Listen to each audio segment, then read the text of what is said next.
Maswerteng gabi po mga ka-STL. Narito na po ang resulta ng STL Rizal para sa araw na to, 3rd draw, October 19, 2024.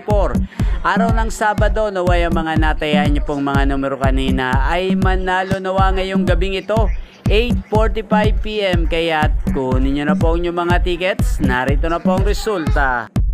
Para po sa STL Rizal, 3rd draw result, 8:45 PM ang mga numerong nanalo, 37 at 25 in exact order. Sa lahat po ng tumaya kanina para sa 3rd draw ng 37 at 25, congrats po sa inyo, panalo po.